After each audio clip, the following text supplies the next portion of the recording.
"You can't come back inside," the note said, stuck to my suitcase like I was some kind of delivery that had been returned. After my surgery, I came home exhausted, every step up the driveway pulling at the stitches beneath my sweater, the late afternoon sun too bright for my eyes, my body still heavy from anesthesia, and there it was, my suitcase, the same navy one I'd used for family trips years ago, sitting neatly beside the front door like someone had placed it there with care, as if that made it kinder. I stopped at the bottom of the steps, my hands still gripping the railing, and for a moment I thought I was mistaken, that maybe it belonged to someone else, that maybe I'd walked up to the wrong house, even though I recognized every inch of that porch, every crack in the wood, every flower pot I had planted myself. The note fluttered slightly in the breeze, a cheap yellow square that didn't belong in a place that had once been filled with handwritten birthday cards and grocery lists stuck to the fridge with magnets shaped like little apples. "It's just temporary," it added, as if those 3 words were supposed to soften what had already been done. I didn't pick it up right away. I didn't knock. I didn't call out. I just stood there, feeling the weight of my own body, the ache in my side reminding me I wasn't supposed to be standing this long, but I couldn't move, not yet. The house was quiet. Too quiet. No television humming in the background, no footsteps, no familiar sound of dishes in the sink. Just silence. The kind that tells you everything before anyone has to say a word. I lowered myself slowly onto the top step, careful not to strain the healing incision, and looked at that door, the same door I had painted twice over the years, once a soft blue when Daniel was in high school, then a deep green when Ashley said it would make the house look more modern. I had agreed. I always agreed. It was easier that way. Easier to keep the peace, easier to believe that adjusting a little here and there meant you were still part of something. My fingers brushed against the suitcase handle, and I noticed it had been cleaned. Not a speck of dust. Not a scratch out of place. Someone had taken the time to make sure it looked presentable, as if appearances still mattered, as if this was just a small inconvenience and not the moment everything shifted. I thought about the hospital discharge nurse who had asked if someone would be home to help me. "Of course," I had said, smiling politely. "My son lives with me." She had nodded, reassured, checking off a box on her clipboard like everything was in order. I wondered what she would say if she could see me now, sitting on the steps of my own house with nowhere to go, holding a note that didn't even have my name on it. Just instructions. I finally peeled the note off the suitcase, the adhesive resisting for a second before giving way, and read it again, slower this time, as if the meaning might change if I gave it more attention. "It's just temporary. You'll understand." No signature. No explanation. But I didn't need one. I knew Ashley's handwriting, the neat, rounded letters she used when she wanted to appear calm, reasonable, in control. I had seen it on thank you cards, on labels in the pantry, on the calendar she kept on the kitchen wall where everything was scheduled down to the hour. She liked things organized. Predictable. And I suppose, in her mind, this was just another adjustment. Another item to rearrange. I looked up at the windows, half expecting to see a curtain move, a shadow pass by, some sign that someone was watching, waiting for me to react. But there was nothing. Just the reflection of the sky and the faint outline of my own figure, smaller than I remembered, shoulders slightly hunched, hair more silver than I liked to admit. I thought about knocking. Just once. Just to see if Daniel would open the door, if he would look at me the way he used to when he was a child, when I was the one who made everything better. But I already knew the answer. If he had wanted to open that door, he would have been standing there when I arrived.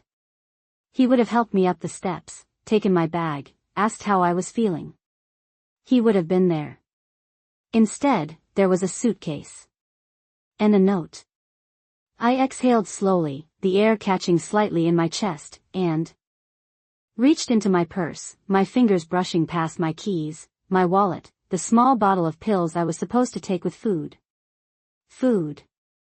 I hadn't eaten since early morning, before the discharge paperwork, before the drive home that now felt like it belonged to someone else's life.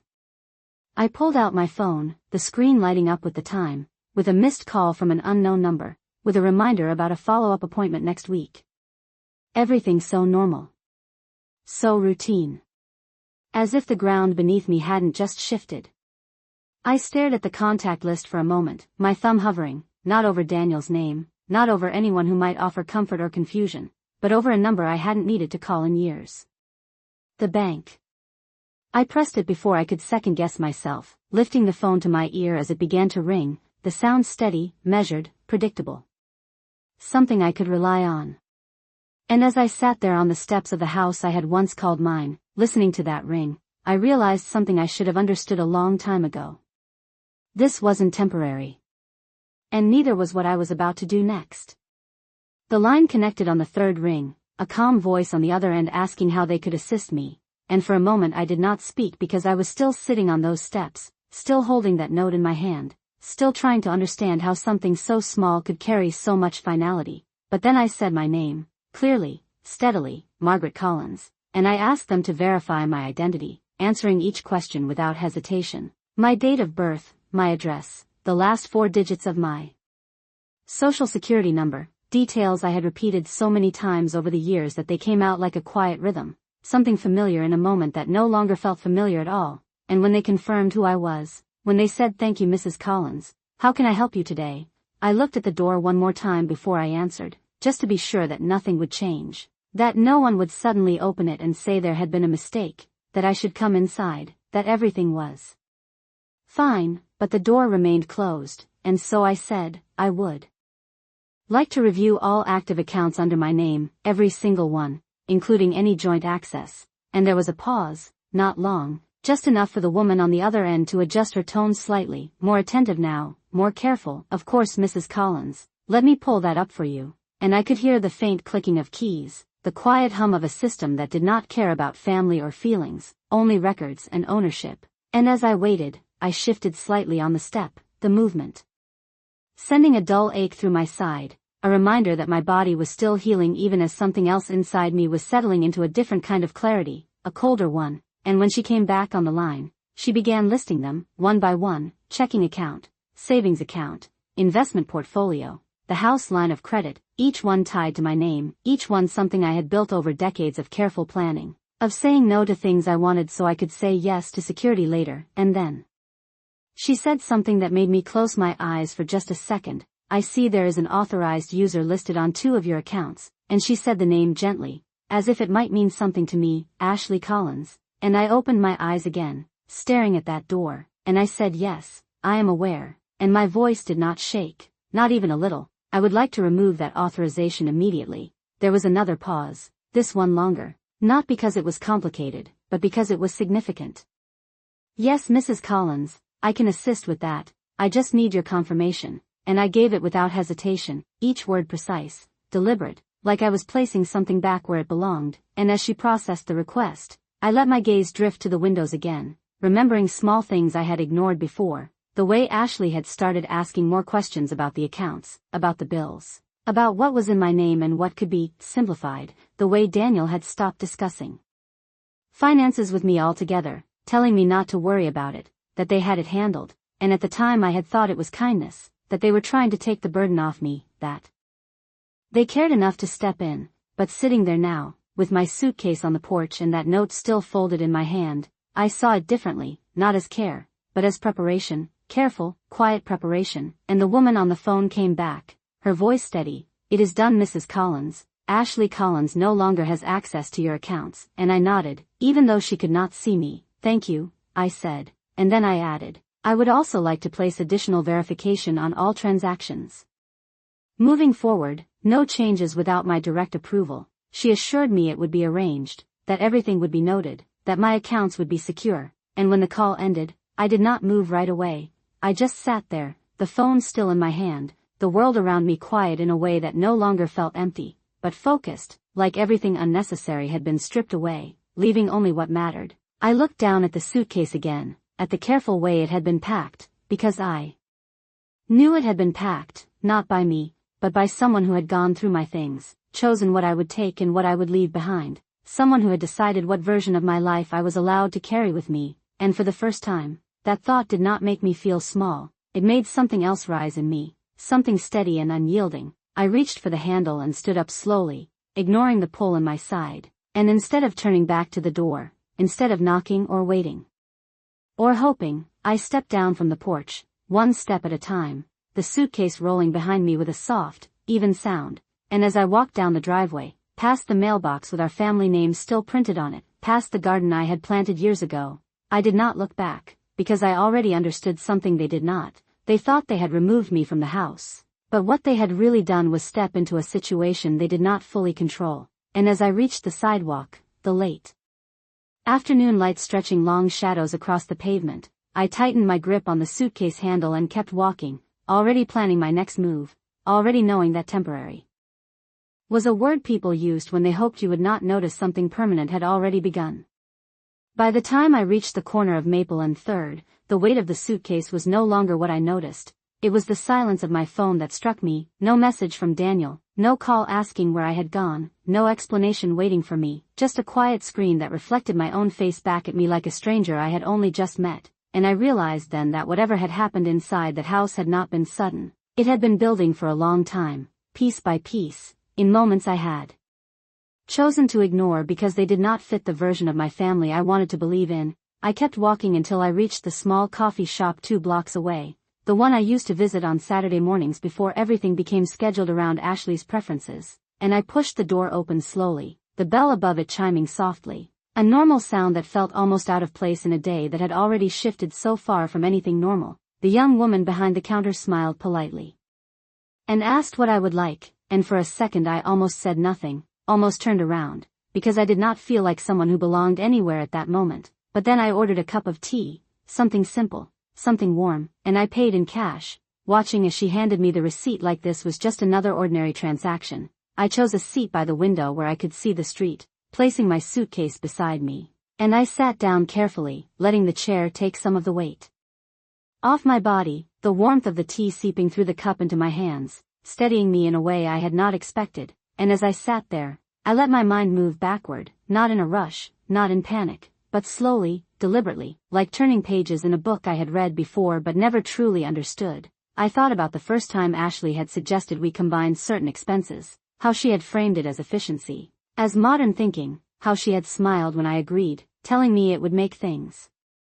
easier for everyone, and I remembered how Daniel had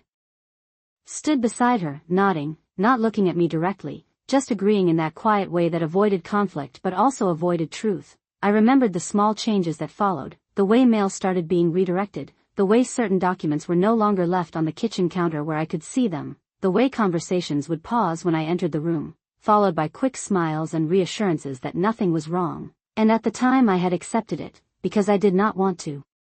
believe that anything needed questioning. I had told myself that families evolve, that roles shift, that it was natural for them to take more control as I grew older, but sitting there now, with my suitcase at my side and that note folded neatly in my purse, I could see the pattern clearly. It was not evolution, it was exclusion, slow, careful, intentional. I took a sip of the tea, the warmth spreading through me, grounding me in the present even as my thoughts connected the past, and then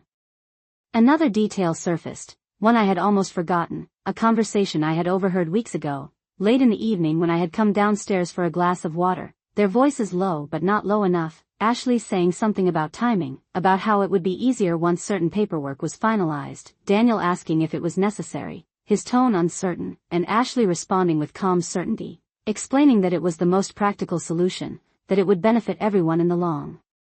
run, and I had stepped back quietly then, not wanting to intrude, not wanting to confront something I did not fully understand, but now, in the quiet of that coffee shop, I understood exactly what she had meant. The timing had been my surgery, my vulnerability, the moment when I would be least able to resist, and the paperwork had likely already been arranged, pieces moved into place while I trusted them completely. I set the cup down carefully, my hands no longer trembling, not from shock, not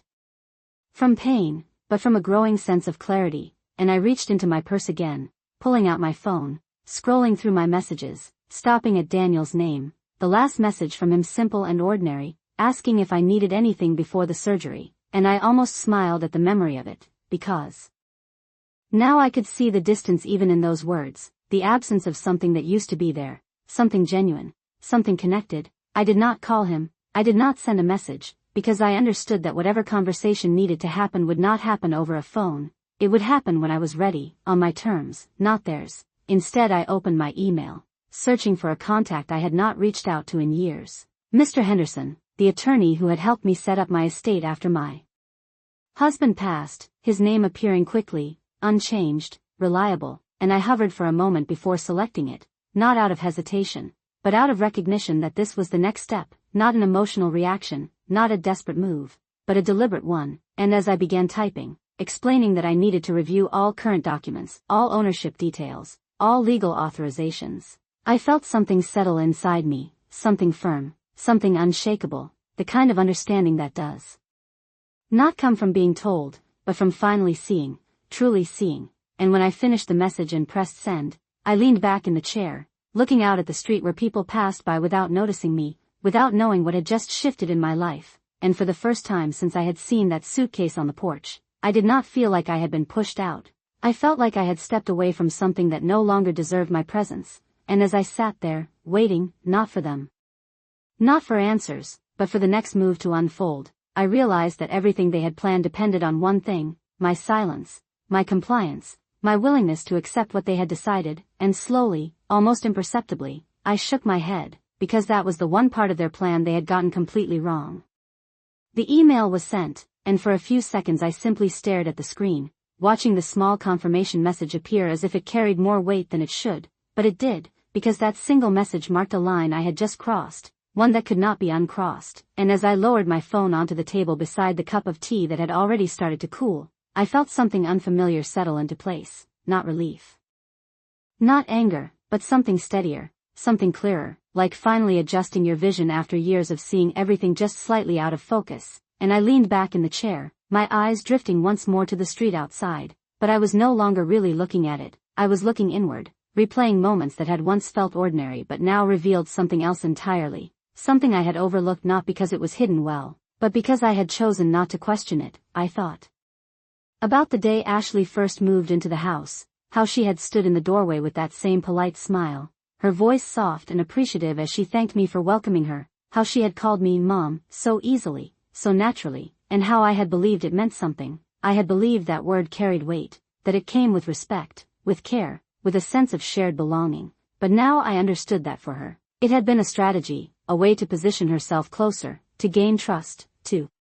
ease into a role that gave her access not just to my home, but to everything tied to it, and I remembered the small suggestions she had made over the years, never demands, always framed as helpful ideas, reorganizing the kitchen, updating the furniture, consolidating bills, each change presented as something that would make life easier for all of us, and I had agreed, not because I was incapable of deciding for myself, but because I wanted harmony. I wanted to believe that we were building something together, that this was still my home even as it evolved, and then my thoughts shifted to Daniel, my son, the boy who used to run down that same driveway with scraped knees and wide eyes, who would sit at the kitchen table doing his homework while I made dinner, who would look at me like I was the center of his world, and I searched for the moment when that changed, when that connection weakened, but it had not been a single moment, it had been gradual, subtle, like something fading. Rather than breaking, the phone calls that became shorter, the conversations that became surface level, the way he began deferring to Ashley in decisions that once would have involved me, and I had told myself that was normal, that it was part of him building his own life, but now I saw it differently. I saw how easily he had stepped back, how quietly he had allowed her to take the lead, how his silence had become a kind of agreement, not spoken, but present nonetheless, and I wondered, not with bitterness, but with a quiet curiosity, if he had ever fully realized what was happening, or if he had simply followed the path that required the least resistance. Because that was always his way, even as a child, he avoided conflict, chose the easier route, trusted that things would work out without needing to confront them directly, and as I sat there, connecting these thoughts, I felt no urge to rush back, no desire to demand answers or explanations, because the answers were already there, laid out in actions, in patterns, in the careful sequence of events that had led me to that porch with a suitcase and a note, and the more I examined it, the clearer it became that this had not been an impulsive decision on their part, it had been planned, structured, executed with a level of calm that suggested confidence, confidence that I would accept it, that I would comply, that I would not question what had been done, and that assumption, more than anything else, was what settled into me now, because it revealed how they saw me, not as someone with authority, not as someone who had built the foundation they were standing on, but as someone who could be moved aside when it became convenient, and I reached for my tea again. Taking a slow sip even though it had cooled, letting the taste linger just long enough to ground me back in the present, and I checked my phone once more, not for messages from them, but for a reply from Mr. Henderson, and there it was, a new email, his response brief but direct, asking if I could meet the following morning, saying it was important we review everything in person, and I read those words carefully, noting the tone, the urgency that was subtle but unmistakable, and I felt a small shift inside me, not fear, but anticipation, because whatever documents had been prepared, whatever arrangements had been made, I would now see them clearly, not through assumptions or trust, but through facts, and I set the phone down again, this time with a sense of purpose, my next steps no longer uncertain. I finished the last of the tea, then reached for the suitcase handle, standing slowly, my body still reminding me of the surgery, of the physical recovery that was still in progress, but my mind steady, focused, aligned in a way it had not been before, and as I walked toward the door of the coffee shop, the bell chiming once more as I stepped outside, the evening air cooler now, carrying with it the quiet hum of a neighborhood. Settling into the end of the day, I paused for just a moment on the sidewalk, not because I was unsure of where to go, but because I recognized something important in that stillness. I was no longer reacting to what had been done to me, I was moving toward what I would do next, and as I adjusted my grip on the suitcase and began to walk again, each step deliberate, measured, I understood that whatever they had set in motion inside that house was only part of the story, and the part they had not considered, the part they had underestimated, was the one I was about to write myself. That night, I did not go back, not to the house, not even to the street where it stood, because something inside me had already shifted too far to pretend that I still belonged there, and instead I checked into a small hotel just off the highway, the kind of place that did not ask questions, where the front desk clerk slid the key card across the counter with a polite smile and no curiosity, and I appreciated that more than I expected, the quiet anonymity of it, the absence of familiarity. Because familiarity now felt like something that had been used against me, and as I entered the room, setting my suitcase down near the foot of the bed, I took a slow breath, letting the silence settle around me, not empty like the house had been, but neutral, untouched by anyone else's decisions, and I moved carefully, my body still recovering, lowering myself onto the edge of the bed, the mattress firm beneath me, the air conditioner humming softly in the background, a steady, predictable sound, and I reached into my purse again, taking out the folded note, smoothing it out on the small table beside the bed, reading it once more, not because I needed to understand it, but because I wanted to remember exactly how it had been presented, how casually something so deliberate had been delivered. It's just temporary.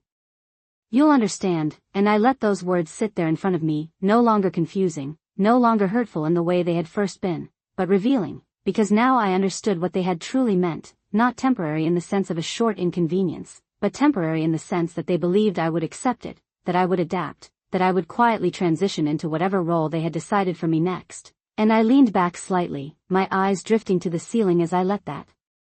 realization settle fully into place. They had not just planned to remove me from the house, they had planned to redefine my place entirely, to shift me from owner to outsider, from decision maker to dependent, and they had done it with the assumption that I would not resist, that I would not question, that I would simply follow the path they had laid out, and I almost smiled at that, not out of amusement, but out of recognition of how completely they had misunderstood me, because for years I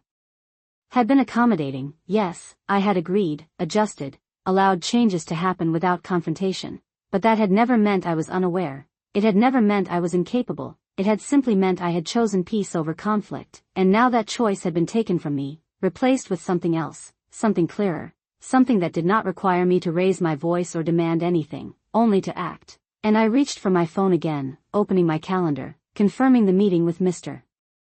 Henderson for the next morning, the time set for 10 o'clock, downtown, a familiar office I had not visited in years, and I noted the address carefully, then closed the app, setting the phone down beside the note, my mind already moving ahead, not in a rush, but with purpose, considering what I would need, what questions I would ask, what documents I would request, and as those thoughts settled into a quiet structure, I became aware of something else, a detail I had not noticed before, my keys. Still in my purse, the same set that opened the front door, the same set that had not been taken from me, and I pulled them out slowly, turning them in my hand, the metal cool against my skin, and I considered that for a moment, the fact that they had not changed the locks, not yet, which meant one of two things: either they had not thought that far ahead, or they had assumed I would not come back, that I would accept the note as final, that I would not test the boundary they had created, and I placed the keys on the table. Beside the note, aligning them carefully, side by side, two simple objects that represented two very different intentions, theirs and mine, and I let my gaze rest on them for a long moment, not because I was deciding whether to use them, but because I was recognizing what they now represented, not access to a place, but proof of ownership, proof of history, proof of something that could not be erased with a post-it note. And I lay back slowly on the bed, careful of the healing incision, my body finally beginning to feel the exhaustion it had been carrying all day, the physical weight of the surgery, the emotional weight of everything that had followed, and I closed my eyes, not to escape, but to rest, because I understood that what came next would require clarity, not reaction, and as I lay there in the quiet room, the hum of the air conditioner steady in the background, I replayed one final thought before sleep began to take hold. They believed they had already taken something from me, but in reality, they had only revealed what they were willing to do, and that was far more valuable than anything they thought they had gained, because now I knew exactly where I stood, and more importantly, I knew exactly where they did not. The next morning arrived quietly, without urgency, without noise, and for the first time in a long while I woke up without immediately thinking about what someone else needed from me. Instead I lay still for a moment, staring at the ceiling of the hotel room, letting my body catch up with everything that had happened, the dull ache at my side still present but manageable, a reminder that healing takes time, and I accepted that, both physically and otherwise. I sat up slowly, careful with my movements, and reached for my phone, checking the time, 7:12 a.m., earlier than I needed to be awake, but sleep had already done what it could, and clarity had taken its place. I moved through the morning deliberately, not rushed, not distracted, washing my face, dressing in something simple but structured, a light gray blouse, dark slacks, clothes that made me feel composed, grounded, like I was stepping into something important rather than recovering from something painful. And before leaving, I picked up the note again, folding it neatly and placing it back into my purse, not as a reminder of what had been done to me, but as evidence, something tangible, something that belonged in the story as it unfolded. And then I took my keys, the same keys that still carried the weight of a home I had not stepped back into, and placed them beside it, side by side, and walked out of the room without hesitation, the morning air outside cool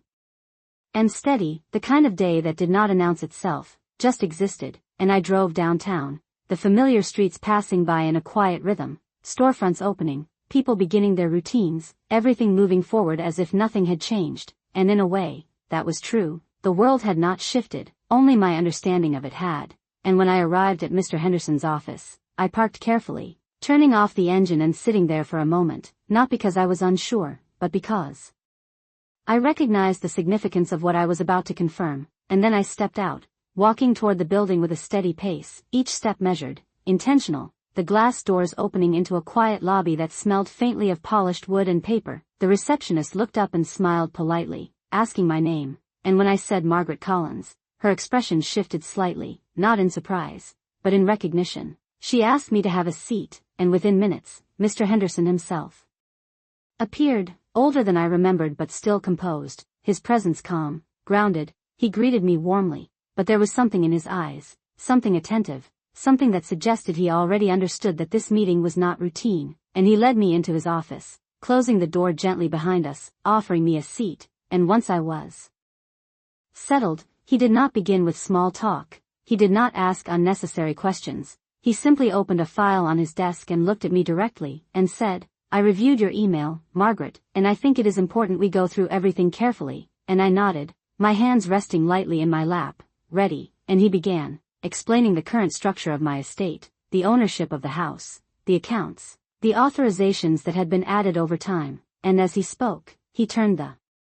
documents toward me, allowing me to see each detail clearly, not summarized, not simplified, but exactly as they were, and I leaned forward slightly, my eyes moving across the pages, recognizing my own signature in places, recalling when I had agreed to certain changes, but also noticing what had been added alongside them, what had been expanded, what had been positioned in a way that I had not fully considered at the time. And then he paused, placing one document in front of me more deliberately than the others, This one was newer, dated just weeks ago, and as I read it, I felt a quiet shift inside me, not shock, not anger, but confirmation, because there it was, an attempt to reclassify certain aspects of ownership, to transition control under the justification of assistance, to position Ashley as someone with increasing authority over decisions that had always been mine. And I sat back slightly, letting that settle, my expression unchanged, my voice steady when I finally spoke. Was this fully executed? And he shook his head. No, he said. It was drafted, but not finalized. It requires your direct approval to be valid. And I nodded once, slowly, because that was the moment everything aligned, the note, the suitcase, the timing of my surgery, the careful preparation that had led to this point. They had assumed I would sign, or that I already had, that I would not question the details, that I would trust the process as I had before, and Mr. Henderson continued, his tone measured, explaining that as it stood, the house remained entirely in my name, the accounts were still under my control, nothing had legally transferred without my consent, and I listened, absorbing each word, not as new information, but as confirmation of what I had already begun to understand, and I reached into my purse. Taking out the folded note, placing it on the desk between us, not dramatically, not forcefully, just quietly, and I said, "This is how they chose to handle it," and he looked at it briefly, then back at me, his expression unchanged, but his understanding clear, and for a moment, the room was silent, not uncomfortable, just still, and in that stillness, I felt something settle completely into place. They had built a plan based on assumptions, on expectations of who I was, of how I would respond.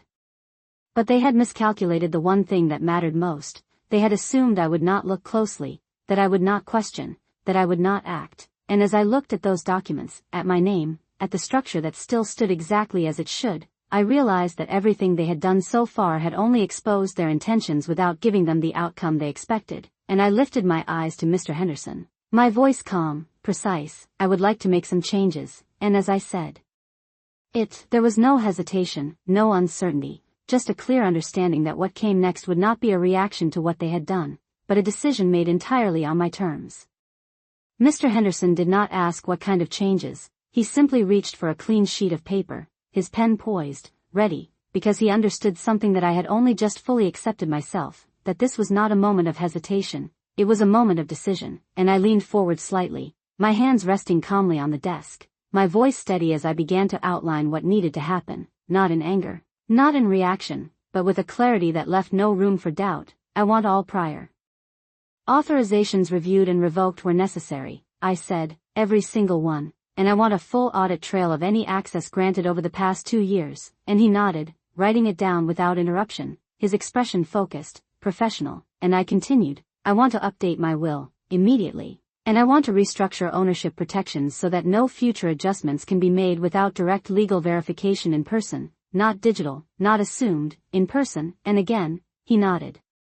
Noting each point, not questioning the intent, because the intent was already clear, and as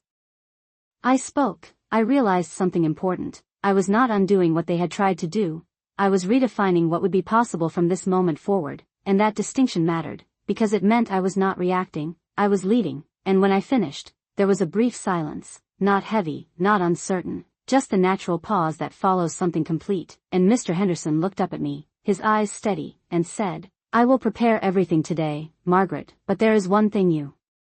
should understand," and I waited, because I knew this was not a warning, it was information. If they intended to move forward with their plan, they will likely reach out soon, especially if they realize their access has been removed, and I nodded once, slowly, because that was not a concern, it was expected, and I replied, "Let them," and my voice did not change, did not tighten, because I was not afraid of that moment anymore. I was prepared for it, and he studied me for a second longer, then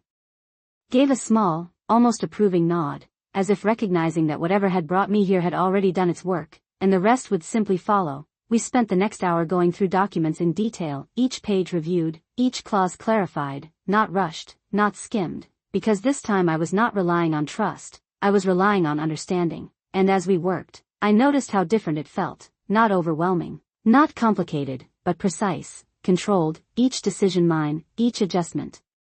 deliberate, and when it was done, when the documents were set aside and the next steps outlined, I stood carefully, aware of my body but no longer defined by its limitations, and I thanked him, not out of obligation, but out of acknowledgement, because he had not just provided legal guidance, he had provided clarity at the exact moment it was needed, and as I stepped out of his office, the hallway felt quieter than before, not because it had changed, but because I had, and I walked toward the exit with the same measured pace, the glass doors opening once more to the city outside, the late morning light brighter now, the world continuing as it always did, and I paused for a brief second on the sidewalk, not to reconsider anything, but to recognize where I stood, not on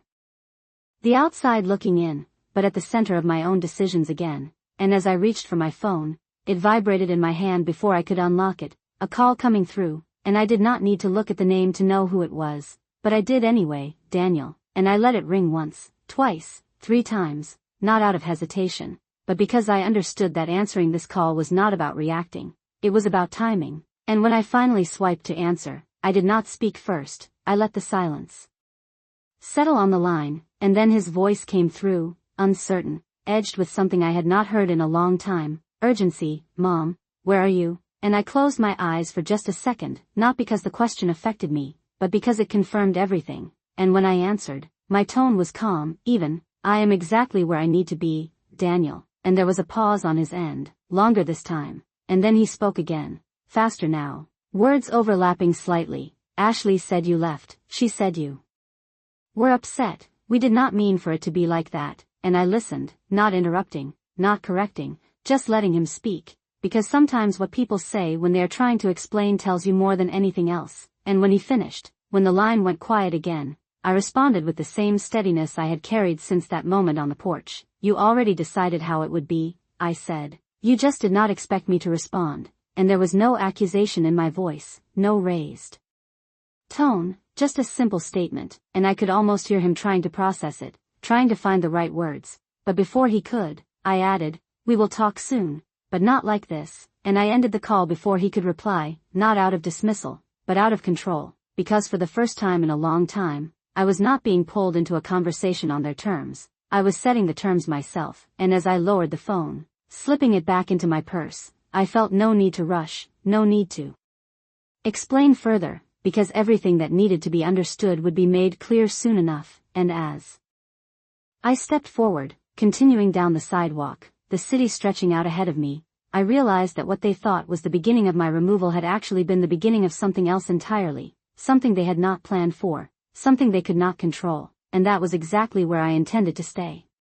That afternoon, I did not return to the hotel right away, instead I drove slowly through familiar streets, not out of nostalgia, but out of recognition, seeing everything with a clarity I had not allowed myself before, every corner, every storefront, every quiet house holding memories that no longer felt like anchors, but like references, markers of a life that had been real, but was no longer defining what came next. And as I drove, my phone remained silent for a while, long enough that I knew the first call had not been enough for them, long enough for them to start realizing that something had shifted beyond what they expected, and when it finally rang again, I did not need to look to know who it was this time, Ashley, and I let it ring longer than I had with Daniel, not as a game, not as punishment, but because I understood the value of timing now, the way silence could carry more weight than immediate response. And when I answered, I did not greet her, I simply listened, and her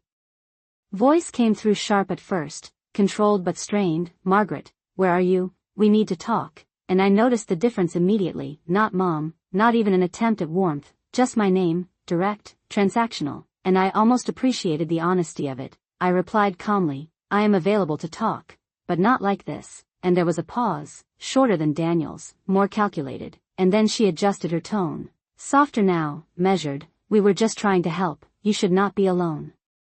After surgery, the house was too much for you, we thought it would be easier if you stayed somewhere more manageable, and I listened, not interrupting, letting her explanation unfold exactly as she had prepared it, because I recognized the pattern, the framing, the careful positioning of concern over control, and when she finished, I responded with the same steady clarity that had carried me through the morning. You did not ask me, Ashley, and the silence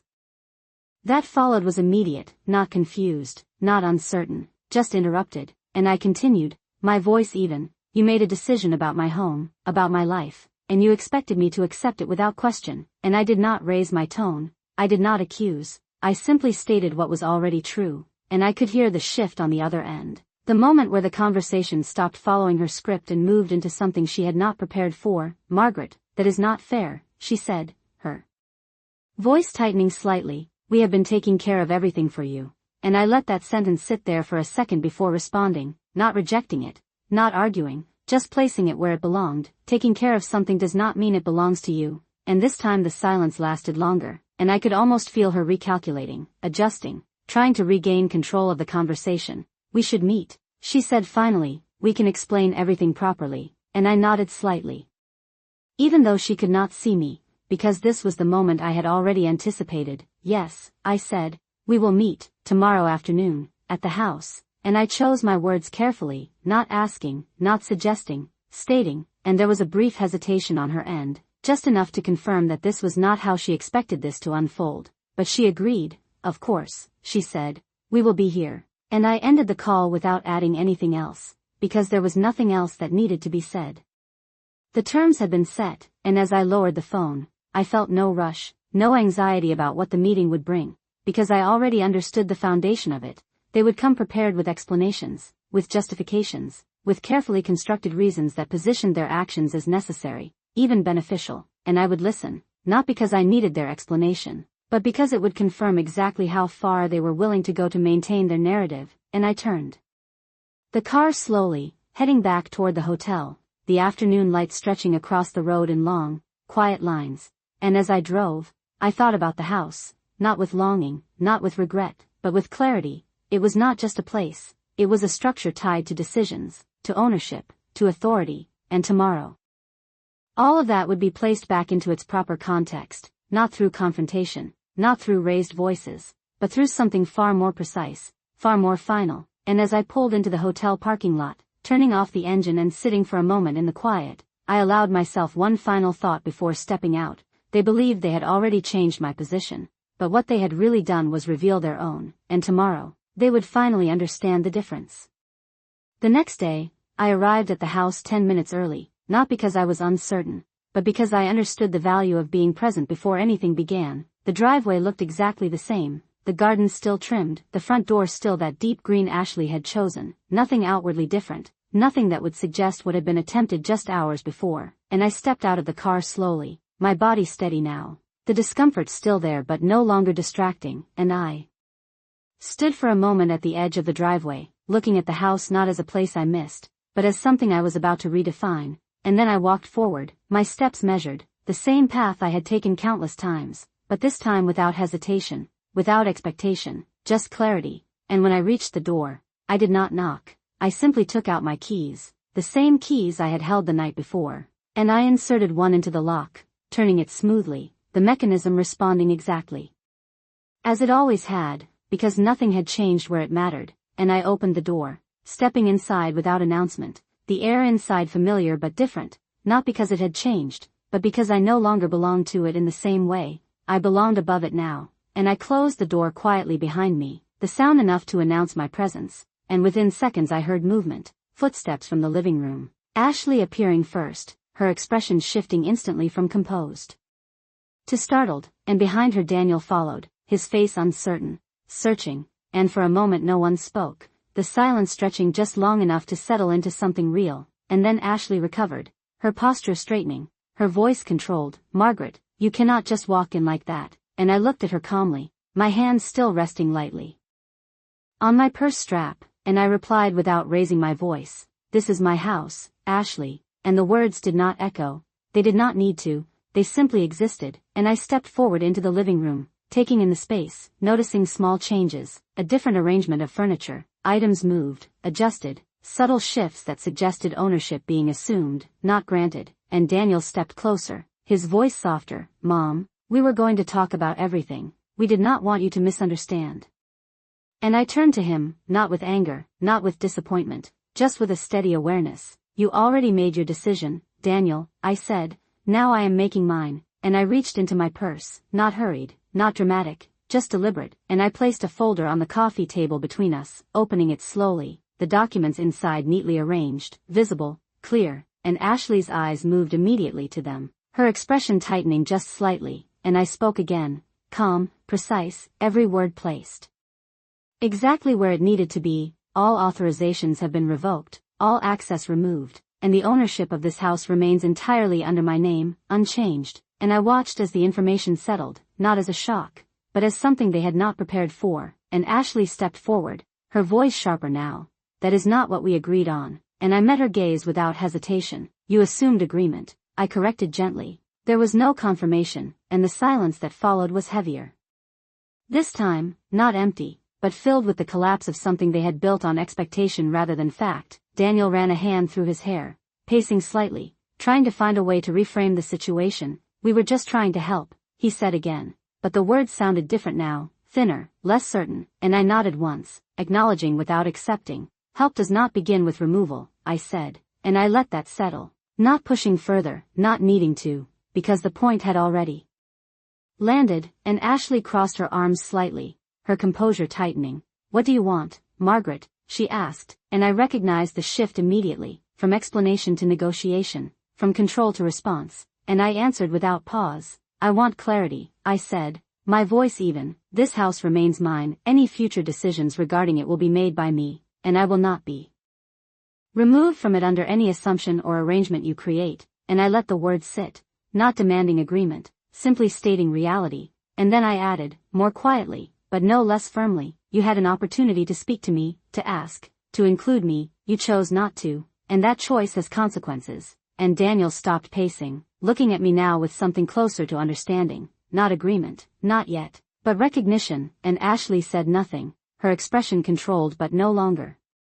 confident, and I closed the folder slowly, placing my hand on top of it for a brief moment before lifting it again, and I took a small step back, not retreating, just creating space, because I had said everything that needed to be said. There was nothing more to argue, nothing more to explain, and I looked at Daniel one last time, my tone soft but unchanged. We will talk again, I said, but not from assumption, from truth. And then I turned, walking toward the door with the same steady pace I